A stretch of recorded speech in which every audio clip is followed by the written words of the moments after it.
aq e madhe dhe aq e pa ndërprer është mirësia Allahut ndaj krijesave në përgjithësi, saqë nëse ne kishim me e mashtru vetveten tonë se ne s'kemi nevojë për mirësitë e Allahut vetëm për aq moment sa kemi lëviz çepallën e syrit. Domethënë 1/100 e sekondës është kur e lëviz çepallën e syrit. Nëse unë kom me mashtru veten, kom mu bo i vetë mashtrum, kom me thonë unë jam i pavarur përballë mirësive të Allahut, s'kom nevojën e për mirësitë e Allahut.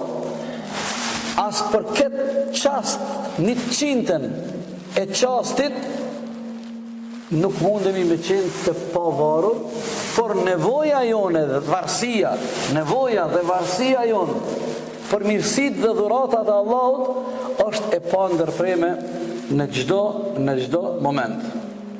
Mirë, nëse tash dëna me e marë në rafshin praktik, ndikimi i këti emrit të bukur të Allahut, Al-Barru, jetën tonë, në shumë sfera, po s'kemi kona, po prekim 2-3 aspekte, Allahu Dhul Gjelal, po e marim raportin e besimtarit përballë këtij ndikimit fuqishëm të këtij emrit të bukur të Allahut. Edhe në raport me dunjan, edhe në raport me ahiretin. Kur fillojmë me analizu edhe me numru një nga një ndikimet e fuqishme këtij emrit të bukur të Allahut në raport me dunjan për ty. Gjithë kund kado që e kthen kokën Allahu të barë, ka prek kjo mirësi Allahut ty, të prek, të mbulon kjo mirësi e Allahut ty kado që ti ki me kthy kokën.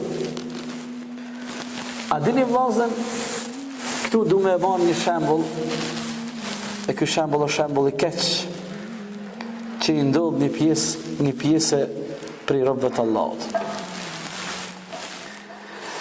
Aq janë të natyrshme edhe të vazhdueshme këto dhuratat të Allahut dhe këto mirësi, sa që njerëzit në ndërdijen e tyre e kanë kriju bindjen që Allahu na ka borxh ato neve.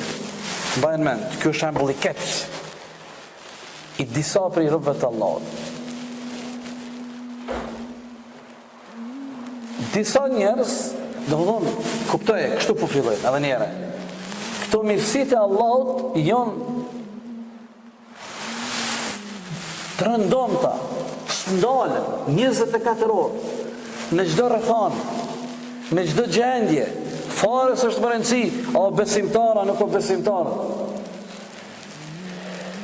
Kjo e vërtet e madhe, disa prej robëve të Allahut i ka bo edhe i ka qurë në një rrezik të madh, sa që ata e kanë vetë mashtru veten dhe jënë bind, po kjo bind jo vetë mashtrim, sikur Allahu ju ka borxh atyre, sikur Allahu ka obligim ndaj neve për këtë të mira. Allahu s'ka obligim.